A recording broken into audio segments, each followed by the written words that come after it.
비트코인 반감기 때는 이전보다 더 큰 상승세를 보인다고 하잖아요. 그럼 반감기가 지금 얼마 안 남았거든요. 그러면 더 오를 여지가 있다라고 슈아님도 생각하시는 거죠? 희소성의 원칙에 의해서 비트코인의 가격은 오를 수밖에는 없다. 아직까지의 역사를 되돌아봤을 때 비트코인 반감기 후 1년 후쯤 비트코인이 최고점을 기록하는 모습을 볼 수가 있습니다. 가치 평가가 불가능한 자산이다라는 그런 일각의 의견에 대해서는 어떻게 생각하세요? 비트코인도 가치 평가가 가능합니다. 그리고 비트코인 적정 가치를 평가하는 데 중요한 게 채굴 원가라고도 볼 수 있겠죠. 그게 지금 현재 한 2만 달러 가까이 되고 있습니다. 그리고 지갑의 개수가 있습니다. 비트코인을 보유하고 있는 지갑의 개수가 얼만큼이냐? 지금 역대 최고를 기록하고 있습니다.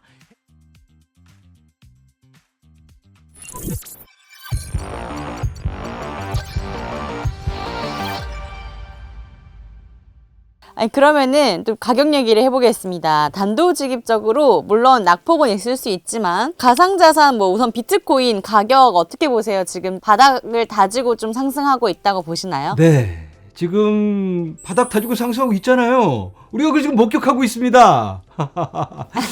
그런데 지금 계속해서 이렇게 올라갈 수만은 없고 큰 조정이 있을 수가 있습니다. 그런 부분에 대해서는 우리가 어느 정도 가능성을 열어놓고 접근을 해야 될 거는 같은데 1년 후면 반감기가 기다리고 있습니다. 그래서 지금은 바닥 다지고 그 다음 단계를 도약하는 준비의 시간이 아닌가 이렇게 보여지고 있습니다. 그러면은 저는 그 반감기 이슈에 대해서 저도 약간 되게 재밌게 솔깃한데 비트코인 반감기 때는 이전보다 더 큰 상승세를 보인다고 하잖아요. 그럼 반감기가 지금 얼마 안 남았거든요. 그러면 더 오를 여지가 있다라고 슈아님도 생각하시는 거죠? 지금 현재 상황을 말씀하시는 거라면 반감기에 접어들 때 보통은 상승 모드로 진입을 하게 됩니다. 왜냐하면 모두가 아니까 반감기 후에 그 다음에 전고 찍고 떡상한대 이런 거에 대해서 다들 접하고 있잖아요. 그러니까 아무래도 그 전에 좀 준비를 하려는 그런 움직임이 있을 수 있기 때문에 적어도 반감기에 들어설 때는 지금보다는 더 위에 있을 것 같다라는 예상을 해봅니다. 그리고 더 중요한 거 반감기 후에 어떻게 될 것인가. 희소성의 원칙에 의해서 비트코인의 가격은 오를 수밖에는 없다. 아직까지의 역사를 되돌아봤을 때 비트코인 반감기 후 1년 후쯤 비트코인이 최고점을 기록하는 모습을 볼 수가 있습니다. 얼마까지 오를 거라고 생각하세요? 그냥 뭐 개인적인 예상? 아주 어려운 질문인데요. 와, 뭐라고 답을 드려야 되나. 개인적인 예상, 기대입니다. 기대. 20만 달러. 이렇게 기대를 하고 있는데 그렇다고 해서 20만 달러 되면 그때 매도, 풀매도 이런 건 아니고 정확히는 알 수 없으니까 마치 우리가 분할로 매수했던 것처럼 매도도 분할로 접근하면 어떨까? 예를 들어서 전고 찍을 때 약간 수익 실현 10만 달러 가면 또 매도 15만, 20만 그리고는 그 다음은 쭉 이렇게 지금 너무 설레네요, 갑자기. 진짜. 그러면은 투자 얘기하니까 좀 재밌네요. 비트코인의 경쟁자 누구라고 보세요? 당연히 1순위로는 이더리움 이렇게 볼 수 있겠죠. 이더리움이 벌써 시총이 비트코인의 한 40% 정도 됩니다. 그 다음으로는 이더리움의 도전장을 내밀고 있는 카다노, 폴카닷, 코스모스 뭐 너무나 많습니다. 그래서 5년 뒤, 10년 뒤에는 이더리움을 밀어내고 다른 프로젝트가 그 자리에 가 있을 수도 있겠다. 자, 그런데 우리가 중요하게 기억해야 될 게 있습니다. 이 비트코인 그리고 이더리움 또 다른 친구들 이런 코인들은 아예 결이 다르다. 이걸 분명하게 기억을 하셔야 되는데 이 비트코인 같은 경우는 가치 저장에 최적화되어 있습니다. 그런데 이더리움 같은 경우는 목적이 다릅니다. 기능적인 새로운 길을 열어준다. 우리들의 살아가는 방법을 다르게 해준다. 디파이 같은 또 NFT 같은 새로운 가치 부여 기준을 만들어주고 연결을 해주는 그런 판을 만들어준다.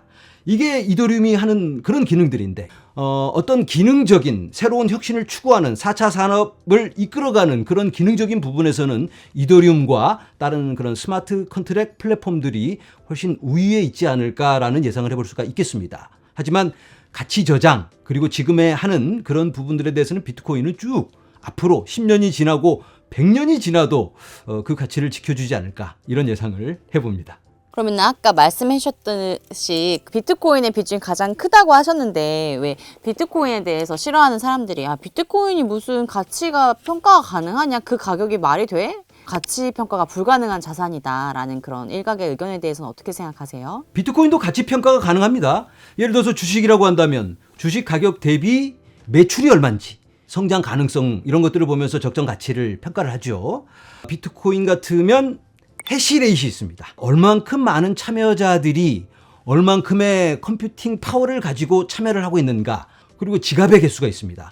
비트코인을 보유하고 있는 지갑의 개수가 얼만큼이냐, 지금 역대 최고를 기록하고 있습니다. 해시레이트도 지금 역대 최고를 기록하고 있고요. 미래에 대한 기대 때문에 그렇게 많은 참여자들이 지금 유입이 되고 있습니다. 그리고 비트코인 적정 가치를 평가하는 데 중요한 게 채굴 원가라고도 볼 수 있겠죠. 그게 지금 현재 한 2만 달러 가까이 되고 있습니다. 그리고 비트코인 적정 가격 또 어떻게 계산해 볼 수 있을까? 목표가라는 게 있습니다. 비트코인과 비슷한 걸 하는 친구가 있어요. 바로 골드라고 할 수 있겠습니다. 금의 시총이 비트코인 시총의 한 20배 정도가 됩니다. 1차 목표로 금의 시총 정도를 생각하면 어떨까? 이렇게 평가를 해볼 수 있을 것 같습니다. 그렇군요. 그러면 저는 또 약간 이 투자 관점에서 봤을 때 저는 사는 것도 중요하지만 사실 제일 중요한 게 잘 파는 거거든요. 근데 저는 궁금한 게 슈아님은 되게 오랫동안 투자를 해오셨는데 보유만 하고 계신지 아니면은 팔고 계신지 매도 전략은 어떻게 갖고 계신지 좀 궁금합니다. 네, 매수보다 힘든 게 매도라고 하죠. 팔고 나면 일단 후회를 하잖아요.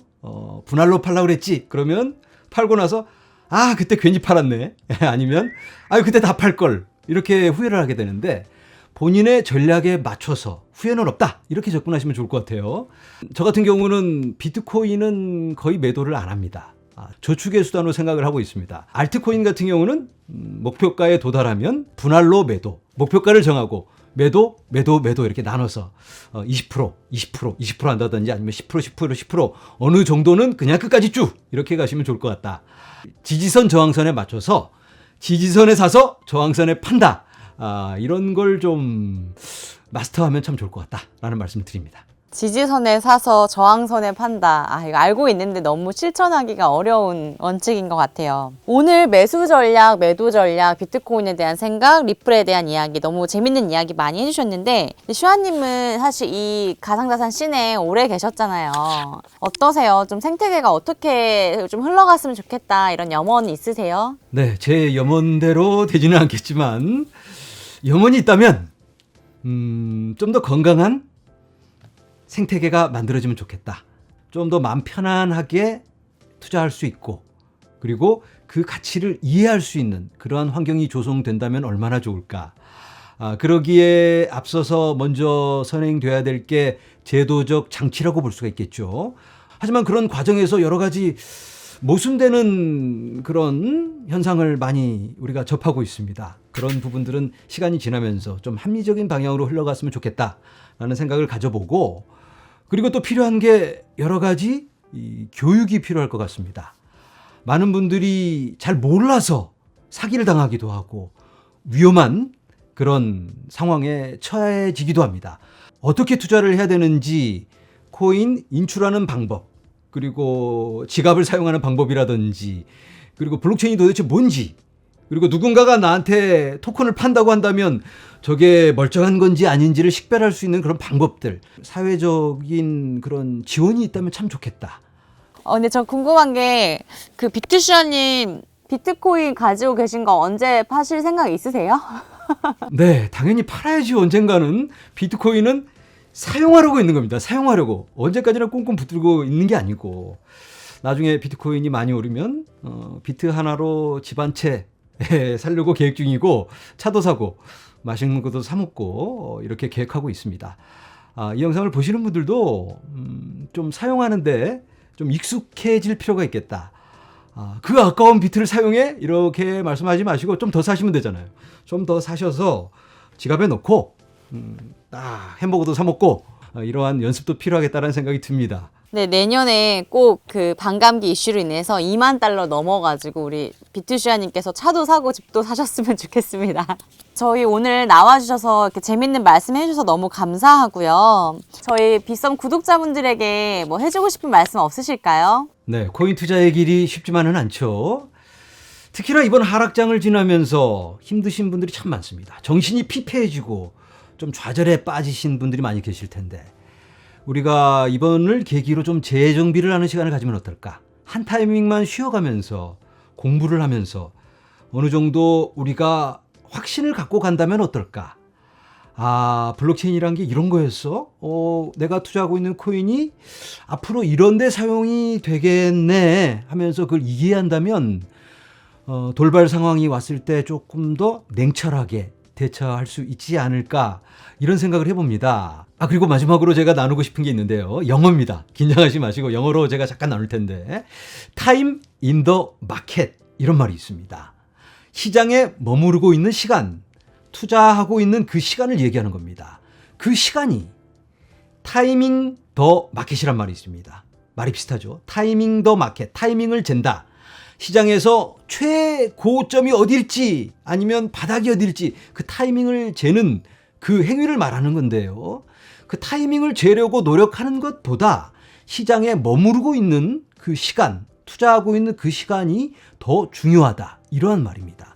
우리가 바닥을 찾는 그 시간에 너무 집중하지 말고 이 투자 시장에 머무르면서 물론 단기적으로 접근을 하더라도 현금 보유를 하고 있더라도 떠나지 말고 지켜보면서 적절하게 대응하는 게 너무나도 중요하다라고 말씀을 드립니다. 왜냐하면 우리가 투자하고 있는 이 가상자산에 큰 가능성이 있기 때문입니다.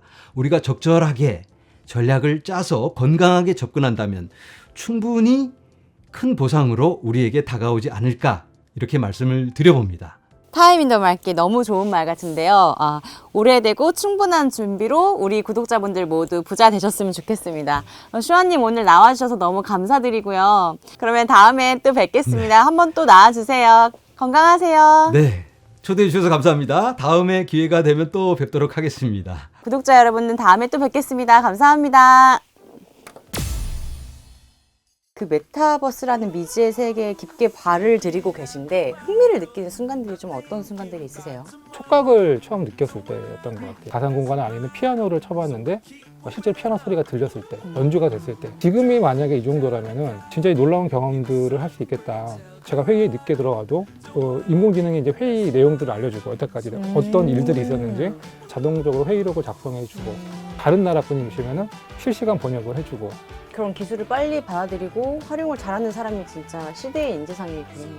그 도구들을 정말 잘 쓰는 사람들은 벌써 쓰기 시작하고 있어요. 내가 원하는 그림을 그리고 GPT랑 같이 텍스트를 만들어서 바로 그림책을 만들어서 아마존에 올려서 팔고 이런 생성 AI 도구가 개인의 생산성을 100배 높여준다.